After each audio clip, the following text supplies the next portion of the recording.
pase, pierna derecha, directo al arco, ¡golazo! ¡Golazo!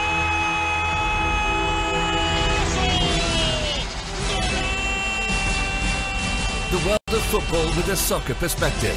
This is Soccer Today with Duane, Rollins and Kevin Laramee, live on the Sports Podcasting Network. And good day, good night. Welcome to Soccer Today. Duane, it's kind of Wednesday, but it feels like a Monday. We both had a very busy schedule on Monday and Tuesday. Full disclosure, I'm finally done moving everything, settled in my new place, and a little update on what I mentioned on Friday that I was looking for someone to take care of my cats. Well, everybody rest assured, the cats are fine and they are still alive. No, well, that's good. That's good to know. Because we didn't want to start the week out with that kind of news. No, it's been a bit of a topsy-turvy sort of time, as some people know that I'm also moonlighting with a second job in this seasonal this year and working midnight. So this is 10 p.m. for me. We're reversing things around. Yeah, exactly. Usually we kind of switch schedules over the last few months, and that's kind of funny. Who would have thought?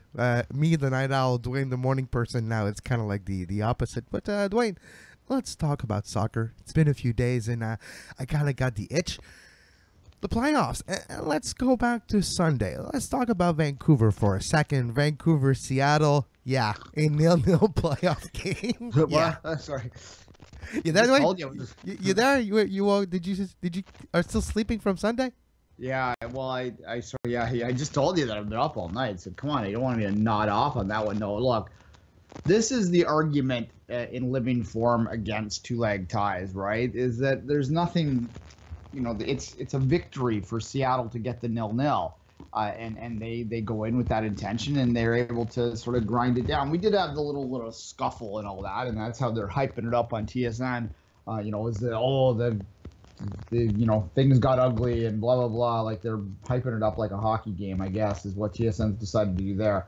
But really, this was just a kind of a snore of a game, especially when you consider some of the other. Well, both the Western Conference games really weren't that good. Only one goal in all of the Western games. Obviously, the two games, and including the knockout round, you had some pretty bad soccer there too. So, look, Charles Baum had an article on MLSsoccer.com yesterday about talking about how the difference in quality between the East and West is glaring in the playoffs, and sort of implying that maybe it's going to be a bit of a one-sided situation. We'll talk about the East stuff in a minute, but certainly, I don't know what to take away from the Seattle-Vancouver game, really, in terms of an advantage. A slight advantage, I guess, for Seattle because they didn't allow they didn't allow a goal, so they're going at home. And they just have to protect their home field. But then again, you can make the other argument that Vancouver just needs to score once, and suddenly the advantage is way on their side because Seattle didn't get that away goal. So, you can half it as 1-6 to the other in that one, and I think both sets of fans can argue amongst themselves over who has the advantage. You know what I remember from that game?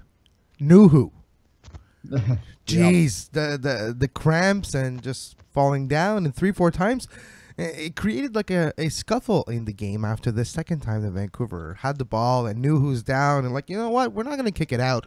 We're just going to play because what are you doing to us right now? Are you for real? Are you really injured? Are you playing possum? Are you maybe simulating a bit to get an advantage on the road in the playoffs? And you always have to have that thought in the back of your mind before you kick that ball out. And it created a few scuffle. There were some exceptions taken on Seattle's side. But I have to say, if I was Vancouver, after the first time I knew who pulls that off, acts like he's been shot, comes back out and comes back in, I would have kept the ball too. Yeah, and I think you're seeing that more often across the sport where teams just continue to play. The mandate is out there to not kick it out, that the referee is in charge, and if the referee needs to stop play, they should.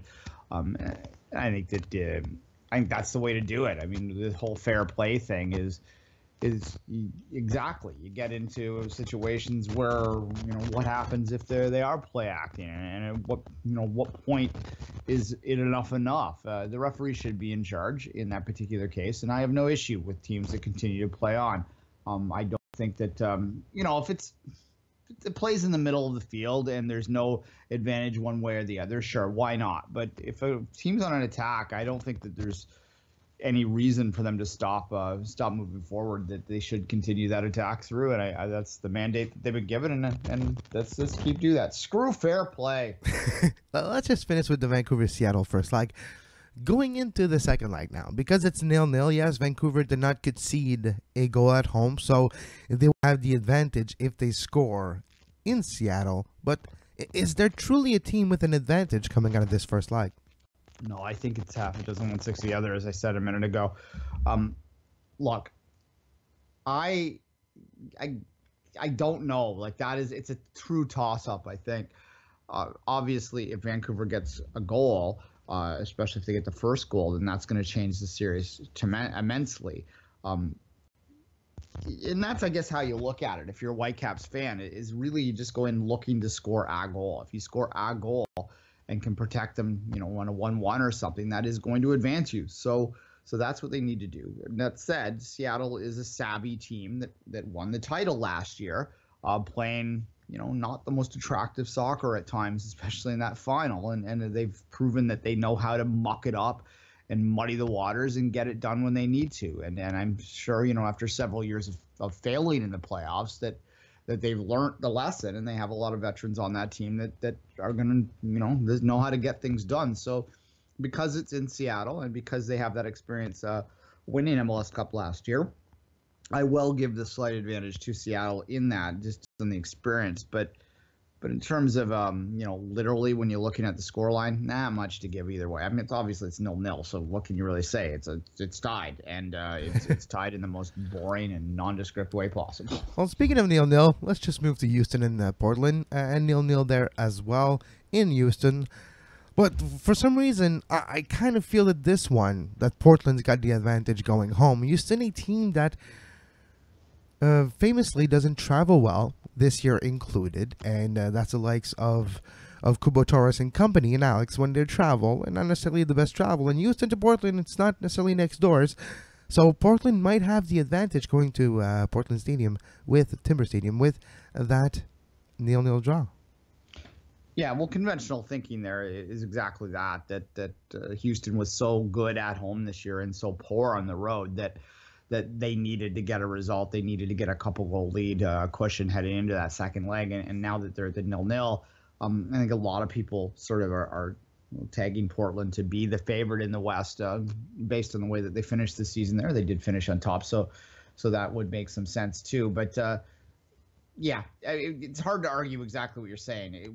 Houston's just been so poor on the road that it would be not a miracle by any means, because none of these teams are standing out in the West, but certainly I'd say a significant favorite for Portland to take care of business at home and advance to the Western Conference Final, and we get an all Cascadia Western Conference Final regardless of which way it will be. Exactly. There's a high probability when 3 out of the 4 teams are Cascadia potential, Cascadia teams, you get a chance of maybe having a full Cascadia Conference Finals. Now, let's talk about games, Duane, where we saw goals, where we saw great play, where we saw free kick goals, where we saw, Toronto doing enough to beat the Red Bulls on the road. And your team has had a good season when your goalkeeper is, it's all right. 2-1 win on the road at Red Bull Arena. It's an okay result. No, precisely. Look, it's a house of horrors for TFC over the years too, right? So I know there are a lot of TFC fans that had some trepidation about playing the Red Bulls in the playoffs just because of the past history, and sort of, they've lost 5-0 there twice. Not, I guess it was Meadowlands was the other 5-0, but they've lost against the Red Bulls badly a few times on the road. Now, that's not the same TFC team, and I think sometimes TFC fans are guilty of overanalyzing the dark history because they really have nothing to do with the current history. That said, you look at this game objectively, and particularly for large stretches of that second half, New York was outperforming TFC, and that's a little troubling. But I think to spin that around the other way is that even though they maybe weren't playing their best, even though they had the 2 injuries in that game, and we'll talk about that in a second, with Hagelin and Vasquez both going down, and that's concerning for sure. Yeah, we'll talk about Vasquez and how that happened in a second. I have a little theory in my mind. Maybe I'm a conspiracy theorist, but we'll see. Yeah, I started Hagelin came in for more, obviously, is the other one. And look, in that one, I'm not. We were talking about that in the viewing, and some of us are like, oh, maybe that's a blessing in disguise. Get a little more athletic player and Hagelin back in there. What you lose in the organization, you might make up in athleticism. And if you look at Drew Moore over the past month or so, it almost seems like he's slowed down just a little bit of a step. Still a very smart player, obviously a valuable player for a leadership perspective, but he gave up the penalties. Gave up penalties in 2 straight games. And look, I still haven't seen the contact for the foul that was called by the VAR. Or that was called. It wasn't VAR. It was. Yeah. I still haven't seen the contact, but regardless, it was called. So, and there was a bit of a cluster at the end of the half there, an unfortunate incident. It would have been nice to be up two goals on the clear, but 2 road goals in a gutsy performance. A ruthless performance is how it was described on Matt Doyle described it as ruthless, not pretty. And look, again, if you look at the game and you say, oh, you can always look for the negatives, and I think a lot of people are with Toronto right now. They're trying to find a crack, but the reality is they're the only road team to win, and they have 2 road goals, and they can lose 1-0 at home to the Red Bulls and still advance in this series. But the way that they played at BMO all year, with the exception of that one game against Montreal, famously, it seems unlikely that it would be a fairly significant upset for New York to turn it around down a goal heading to Toronto, and with those 2 road goals against them. It's a tall ask for that. TFC scored 1 goal, and the Red Bulls have to open themselves wide open, right? And that could be dangerous. You could get a 4 or 5-0 on them if they, let's say Toronto scores in the first 10 minutes or something. It could get ugly because the Red Bulls would have to open up at that point, and Toronto can just split teams wide open when they have an opposition that has to play on the front foot. No, that's a very good point. But let's talk about the other injury, Vasquez, and how it happened. And Felipe, let's call a spade, hitting him in the nether regions. Well, he nutmegged him, yeah. He literally, with his knee, though, nutmegged him. And coincidence? I don't think so. Look at the whole sequence of events.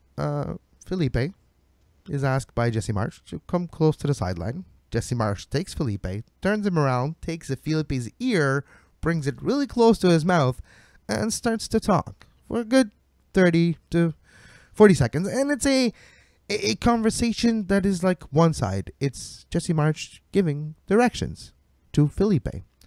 And then the subsequent play, Felipe comes around, goes to Vasquez, hits him with his knee, right where it really hurts, in the family jewels, and Vasquez is down, has to be subs off, and for a spell of 10 to 15 minutes, the Red Bulls actually look good and were the better team for a stretch of 10 minutes after that. Yeah, and look, I was fuming, angry at the time, and I get so worked up over the stupidity of the quote-unquote letting them play bullshit in the playoffs. Yeah, it's been bad this year. Why do they do that? I don't understand. I would love to have a pro referee on here and ask them why they called the game differently in the playoffs, what the justification for that is, because it doesn't make any sense to me. We'll get players injured. I think that's how it's going to get, because you know what happens, Duane? Once you establish early on in the game or in a playoff, you can take it on a microcosm or macrocosm, it still works, okay?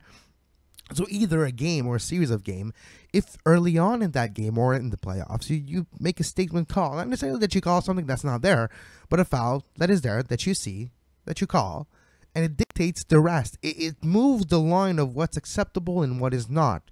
And once you continue to continuously, yes, I know it's an oxymoron, to not call fouls, well, that tolerance gets higher and higher, and the tackles get harder, and it gets chippy, and it gets eventually harder tackles, and it's player safety that becomes into questions.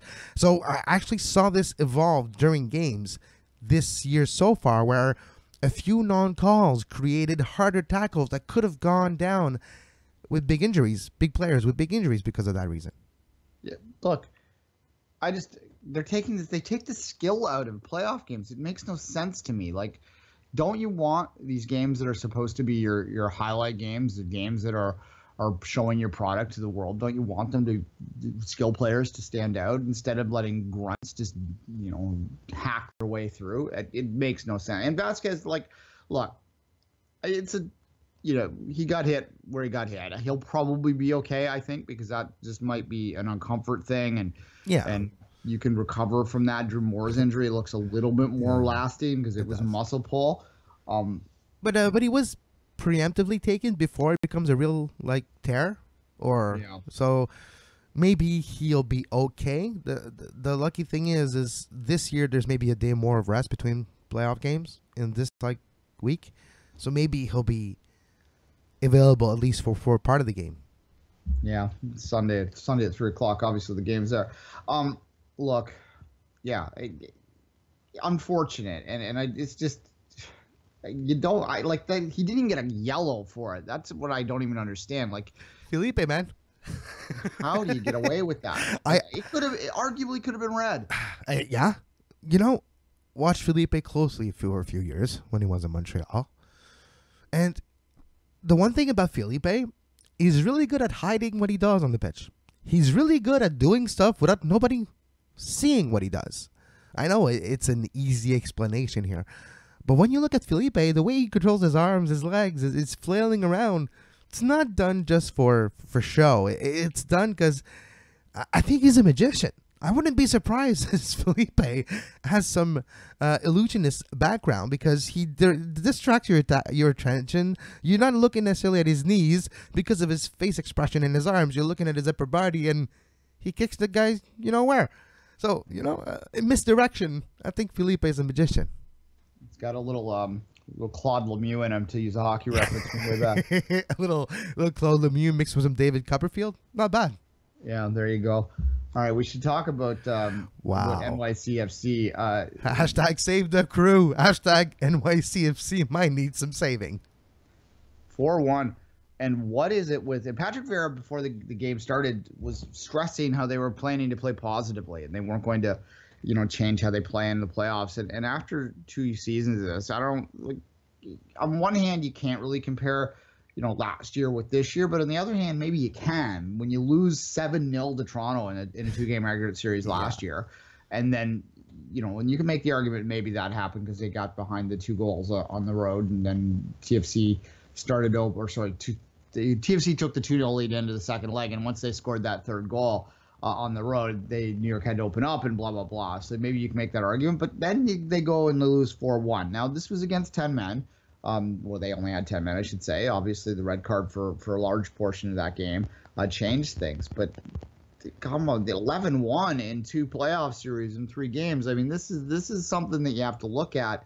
And I don't know. It's a small sample size, but at the same time, maybe there's something that they're just not adjusting, that Vieira's not really understanding the playoffs in some way. I don't have an answer for that, and the 93rd minute goal to make it 4-1 basically ends the series at that point. If it's 3-1 heading back to New York, then maybe, but 4-1, it's hard to see that. That one hurts, right? It's that goal that takes away not hope, but at least some part of that hope. Well, if it's 3-1, then look, they have the away goal. Yeah. You go, okay, we just need to win 2-0 at home. We scored 2 goals at home and we're good. Now you need to score 3 without conceding. And needing to score 3 means the classic will open up and you might concede 1 and you're done. Yeah, how you approach that second leg is you just have to look for your first goal. And I think that they can't open up. They have to go in and just say, look, we just need to score first and we need to stay tight and not allow, because allowing would be disastrous for them. And that's a difficult mental approach to go when you know that you need 3 goals. But you can't. You have to open up eventually. But I think you play up to 60 minutes. And if you haven't played 60 minutes, then you have to start throwing things forward at that point for sure. But you find a goal in the first 60 and then you can worry about it. But if you allow, they're screwed at that point, right? So I don't know. It's a difficult one. That's the other. We just talked off the first half of what the walking indication of why the 2-legged series are bad. when the 0-0 and how they play so conservatively. This is the other example of what's wrong with the 2-game aggregate series when the first leg goes this way, and what are you doing in that second leg? Just a bit about the Columbus situation. Official attendance of 14,000 fans. And what does it say for the hashtag Save the Crew? Yes, it's a quick turnaround to sell that second playoff date at home when you're a wild card team and you come in and you need to sell 2 games in a week and a half and trying to get a lot of fans in your stadium. I agree. But as well, those images of Anthony Precourt celebrating the goals, and yeah, a lot of trolling out there. Yeah, there's some interesting topic. If you search through Twitter, there was some interesting things with people that say that were in the stadium that swear up and down that there were more than 14,000 people, that they'd been to games where the attendance was announced higher, and also some questions about like lineups and things like that. There was weird stuff happening there, and we don't want to make too much assumptions, but the people that were reporting this weren't exactly conspiracy theorists. So let's just say there's some irregularities that needs to be taken a second look at before we can necessarily say that this crowd was disappointing. Yes, it does look like they're going to get another chance for another home game too. So, barring a complete collapse in Yankee Stadium, they will be going back to Crew Stadium to play probably Toronto, but maybe New York Red Bull in the conference final, and you're going to have lots of time to sell those tickets, so there'd be really no excuse not to sell it out at that point if they do in fact advance, which it looks like they will. Let's take a quick break. When we come back, we'll talk about the Champions League games of yesterday and the ones of today. You are listening to Soccer Today. Follow us on Twitter at SoccerTodaySPN and like our Facebook page, facebook.com/Sports Podcasting Network. You can find the podcast version of all the shows we do on iTunes, Apple Podcast, Google Play Store, TuneIn Radio, iHeartRadio, and anywhere you get your podcast. And we're back on Soccer Today, Champions League. Duane, Matt, it's been weird watching Champions League yesterday. Like, am I watching the right day, or did I travel back in time a few weeks ago? No, precisely. It's a lot of the same matchups for sure. I knew that I was in the present time because, Chelsea didn't score, but they still conceded 3, so it wasn't a 3-3 draw like against Roma at home a few weeks ago. It was a big defeat in the capital of Italy for my Blues. Yeah, look, it's been a funny Champions League group stage. It's not really been that compelling. A lot of blowouts around the horn. Somebody did a stat that was like the 3-goal wins. It was crazy, the amount of games, and there was the argument against whether the group stage is blown up too much. I guess the story coming out of this group stage of the Champions League really, to me, is Atleti and their struggles. Only 2 goals or 1 goal, I guess, scored so far, and looks like they won't be going to the knockout round for the first time in several years. They might get back into their Europa League runs if they're lucky, but even that's not a sure thing at this point. Is it the lack of, scoring opportunities? I think the way of Atleti of selling their strikers when they get hot and having just Griezmann and not necessarily Griezmann having the service that he deserves right now, and the Costa situation that he won't be available until January, and other players like is that the reasoning behind Atleti's trouble? Because now it's been 2 games against Karabakh now that they draw, and one was 0-0, one is 1-1, and against Karabakh, the first ever team from Azerbaijan to qualify of the Champions League, a top 3 team in La Liga, which is arguably the best damn league in the entire world, can't even get a result against Karabakh at home in their new stadium, packed stadium. What's going on in Atleti? Yeah, it's been stale there this year. I've watched a couple games from the new stadium, and I think they're having trouble adjusting. It's the classic story when a team moves from a stadium that they called home for a long time, that had a certain something to it, into a big modern stadium that doesn't necessarily have the same feel, the same sight lines, the same everything. they seem to lost their jive a little bit this year, both in the league play and obviously in the Champions League play. It's like that aura of invincibility that is created when you start walking towards the stadium as an away supporter, and you see that big stadium, you see that crowd, you see the history. It's like you strip that, and then you strip a little bit of competitiveness from your team, and you end up with like West Ham last year at a London stadium, or like we're seeing Atleti this year. I don't think it's a coincidence. Their first year in the new stadium, and we've seen them struggle in the league and in the Champions League. Yeah, and look, the way that they play, the way that they have to play to be successful is it has a shelf life with the players that they have. And it may be just a simple case of them needing to flip that roster over a little bit and sort of build up again, because it demands just complete dedication. And they live the ethos, right? That the Atleti way, that they're the people's team, that they represent their borough and their fans in a bleed for them kind of way. And that's not something that's sustainable forever.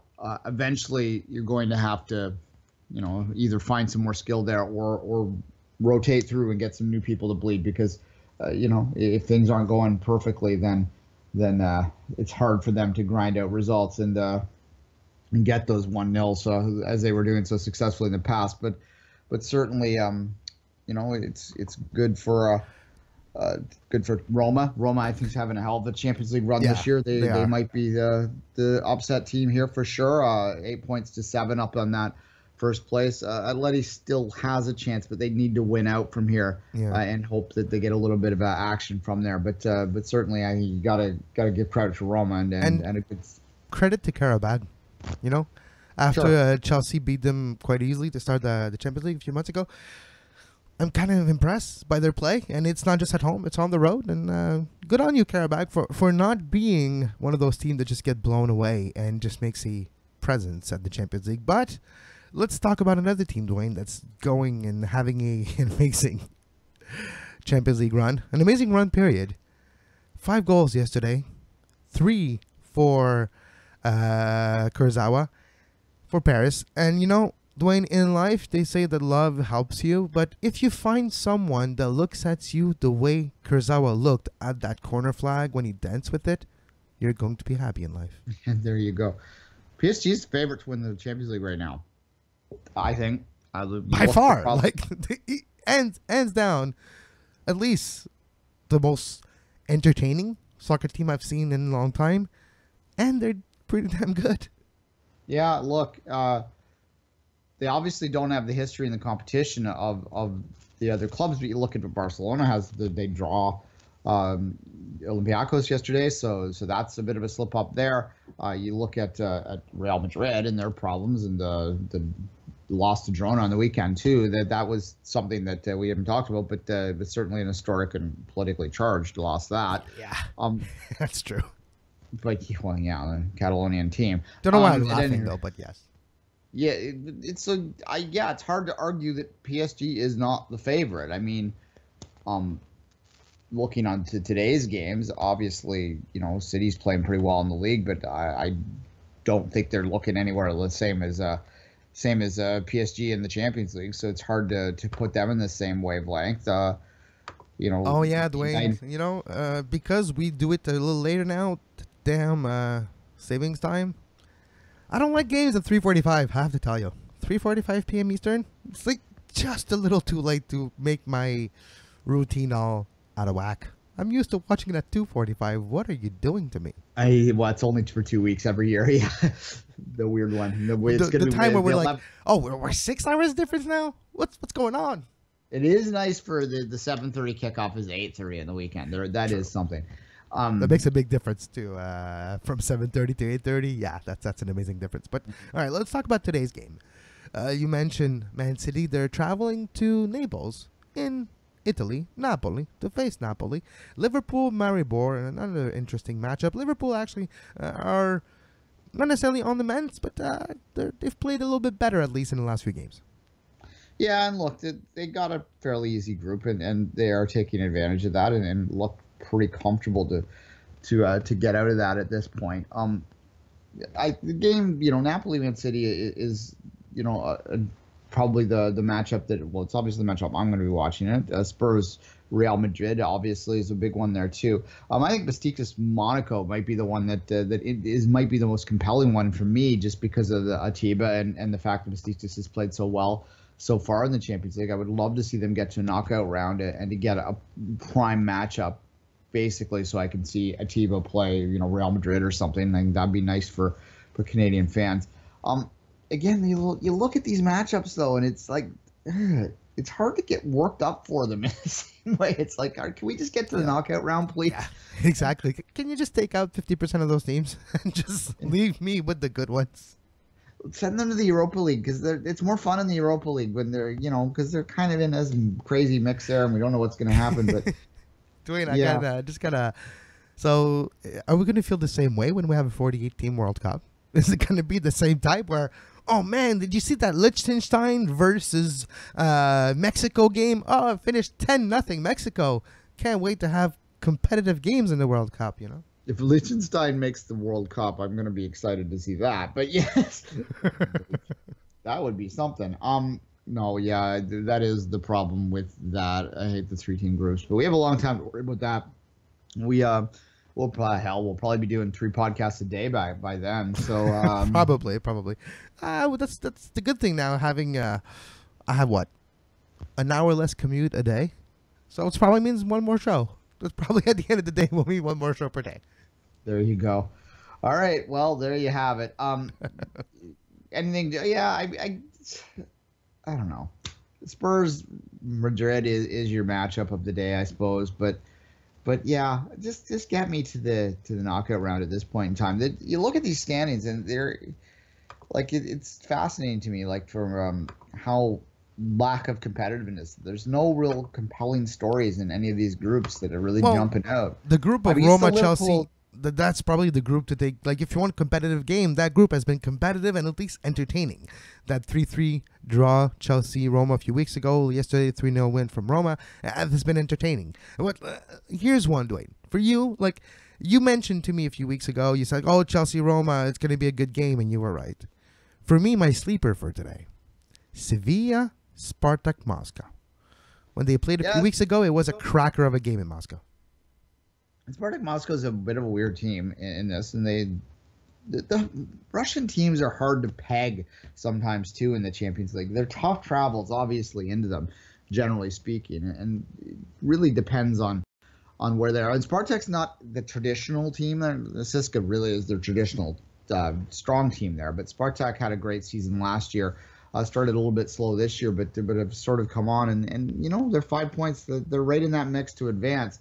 Sevilla is always an interesting team in European competition. They're a true tweener between the Europa League and the Champions League, as we know they like to win that Europa League.